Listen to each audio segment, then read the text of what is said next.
Hello students, so today we will discuss the topic vapor pressure of the solid solutions in liquid। ठीक है, हमें solid का पढ़ना है in liquid solutions में।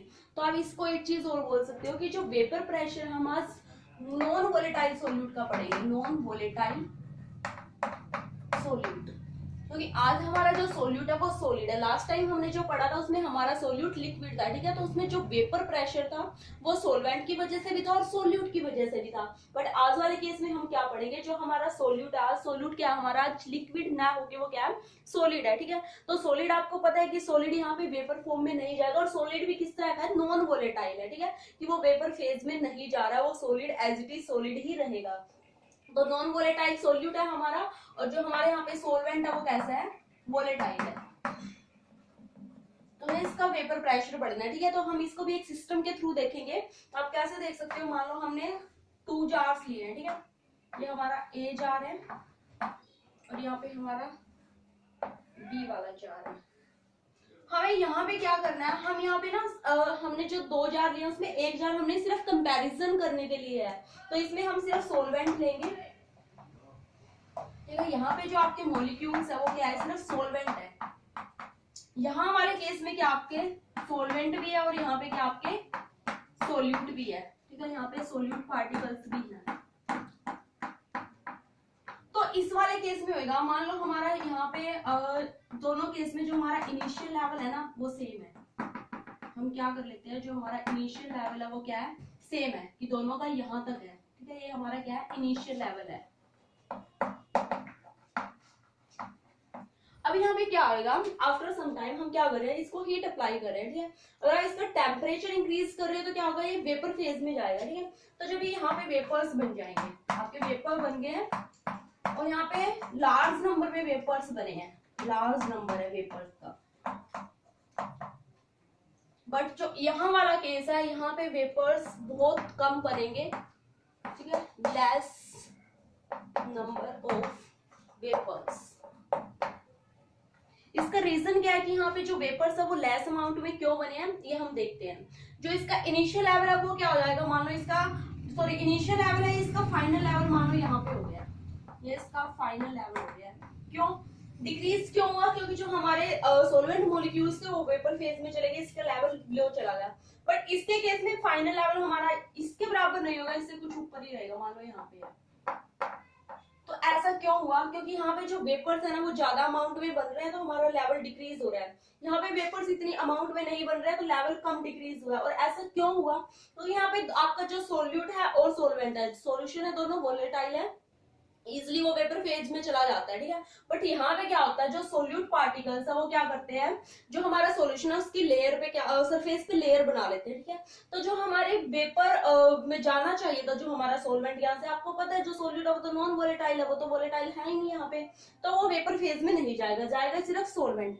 तो जो सोलवेंट है ना यहाँ पे वो क्या करता है, वो यहाँ पे जो लेयर है सोल्यूट की वो एक्सकेप होके वेपर फेज में नहीं जा पाता है, यहाँ पे इस पे एक ऑब्स्ट्रक्शन लग गया है। ठीक है, तो वो नहीं जा पाता है, जो जाता है वो बहुत कम अमाउंट में जाता है, इसलिए यहाँ पे वेपर्स कम बने हैं। ठीक है, तो इसका मतलब क्या हुआ कि जो हमने नॉन वोलेटाइल सोल्यूट डाला है उसकी वजह से हमारा क्या हुआ है कि जो हमारा वेपर प्रेशर है ना वो भी कम हुआ है। क्यों, क्योंकि वेपर प्रेशर वेपर्स की वजह से ही। अब यहाँ पे वेपर प्योर सोलवेंट था, ये तो मतलब हमारा सोल्यूशन और सोलवेंट, यहाँ पे प्योर सोलवेंट लिया, सॉरी हमने सोल्यूशन लिया सिर्फ सोलवेंट था, तो यहाँ पे प्योर सोलवेंट था, वेपर फेज में जा रहा था, तो वेपर्स इसके ज्यादा बन गए, तो दैट्स व्हाई प्रेशर भी इसका ज्यादा है। ठीक है, बट यहाँ पे क्या जो आपके वेपर्स है वो कम अमाउंट में बन रहे हैं, तो इसका जो प्रेशर है वो भी क्या हो जाएगा, वेपर प्रेशर यहाँ पे कम है। ठीक है, उसके बाद हम पढ़ते हैं कि जो लोअरिंग हुई है वेपर प्रेशर में वो कैसे हुई है, उसको हम मैथमेटिकली फॉर्म में भी देखेंगे, राउट्स लॉ की टर्म में हम पढ़ेंगे। राउट्स लॉ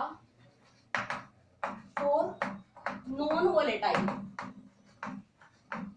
वोलेटाइल सोल्यूट के लिए पढ़ेंगे। ठीक है, तो यहाँ पे क्या हो जाएगा, जो आपका सोल्यूट है वो पता आपको नॉन वोलेटाइल है, तो हमने राउट्स लॉ के टर्म में जो हमारा पार्शियल प्रेशर था वो किसके बराबर होता था, जो हम पार्शियल प्रेशर पढ़ते थे मान लो ए कंपोनेंट के लिए, वो किसके बराबर होता था, उसके मोल फ्रैक्शन और उसका partial pressure in the pure state, ये चीज था। बट हमने देखा जो नॉन वोलेटाइल सोल्यूट है उसके केस में हमारा जो पार्शियल प्रेशर है वो सॉल्यूशन का किसकी वजह से है, सोलवेंट की वजह से है। किसकी वजह से है, सोलवेंट की वजह से। तो हम पार्शियल प्रेशर देखेंगे यहाँ पे, इसको हम वर्ड की फॉर्म में लिखते हैं, पार्शियल प्रेशर सॉल्यूशन, ठीक है। सॉल्यूशन का है वो किसके इक्वल हो जाएगा, पार्शियल प्रेशर ऑफ सोलवेंट, क्योंकि जो हमारा वेपर्स बन रहा है ना, वेपर क्या बन रहा है, सोलवेंट का बन रहा है, और वेपर प्रेशर किसकी वजह से, सोलवेंट की वजह से। तो आप क्या लिख सकते हो, जो पार्शियल प्रेशर है ना आपका सोल्यूशन का, वो क्या हो जाएगा, मोल फ्रैक्शन मान लिया हमने, 1 मान लिया, किसका है, सोलवेंट का है, ठीक है। मोल फ्रैक्शन ऑफ, लिख दो यहाँ पे, मोल फ्रैक्शन ऑफ सोलवेंट। उसके बाद इनटू में जो पार्शियल प्रेशर है इन प्योर स्टेट में, ये क्या आपका partial pressure of solvent in pure state, ठीक है। तो आपका ये राउट्स लॉ हो गया, किसके लिए, नॉन वोलेटाइल सॉल्यूशन के लिए, ठीक है, सोल्यूट के लिए, सॉरी, जो नॉन वोलेटाइल सोल्यूट है वो सॉल्यूशन में ही डिसॉल्व है, ये तो पता ही आपको। तो जो पार्शियल प्रेशर सॉल्यूशन का है वो क्या है, डिपेंड तो कर रहा है mole fraction and partial pressure of solvent in the pure state. तो आप इसको किस तरीके से लिख सकते हो, आप इसको ऐसे रिप्रेजेंट कर सकते हो, जो पार्शियल प्रेशर है सॉल्यूशन का किसके डायरेक्टली प्रोपोर्शनल है, हमारा मोल फ्रैक्शन के, तो ठीक है। तो उसके आप इससे क्या कर सकते हो, ग्राफ भी ड्रॉ कर सकते हो इसके लिए। जो इसका ग्राफ बनेगा, आपको पता है हम यहाँ पे लेते हैं मोल फ्रैक्शन, एक्स एक्सिस पे हम मोल फ्रैक्शन लेते हैं, और वाई एक्सिस पे हम क्या लेते हैं, partial vapour pressure, partial vapour pressure. तो जो आपका यहाँ पे ग्राफ बनेगा, जो आप इसका एक्सपेरिमेंट करोगे, जो वैल्यूज आएंगे उसको आप ग्राफ पे प्लॉट करोगे, तो जो आपका ग्राफ बनेगा वो कुछ इस तरीके से बनेगा, लीनियर स्ट्रेट लाइन बनेगा, ठीक है। आपका स्ट्रेट लाइन ग्राफ बनेगा, इस तरीके से इसका ग्राफ आएगा। उसके बाद हम क्या लिखेंगे इसमें, जो आपका पीएस है ये आपको पता है x1, जो आपका ये वाला सोलवेंट है ये किसके लिए है, सोलवेंट के लिए है, ठीक है। आपका ये पी नोड मान लेते हैं, सोलवेंट के लिए है। तो यहाँ से आप कैसे लिख सकते हो इसको, जो PS बाय पी नोड ये किसके बराबर है आपका, x1 मोल फ्रैक्शन, ठीक है। ये चीज आ गया आपका यहाँ से। आप इसको क्या लिख सकते हो, x1 मोल फ्रैक्शन है, तो आप इसको नंबर ऑफ मोल्स के टर्म में किस तरीके से लिख सकते हो, x1 क्या हो जाएगा, n1 बाय n2, ठीक है। आप इसको ऐसे लिख सकते हो कि n1 बाय में n1 प्लस n2, ये टोटल मोल्स हो गए, और ये किसके लिए है, ये सोलवेंट का मोल है, number of moles of solvent, और ये किसका है, सोलवेंट प्लस में सोल्यूट, दोनों का ऐड किया हमने, ठीक है। तो x1 की जगह पे आप ये लिख सकते हो,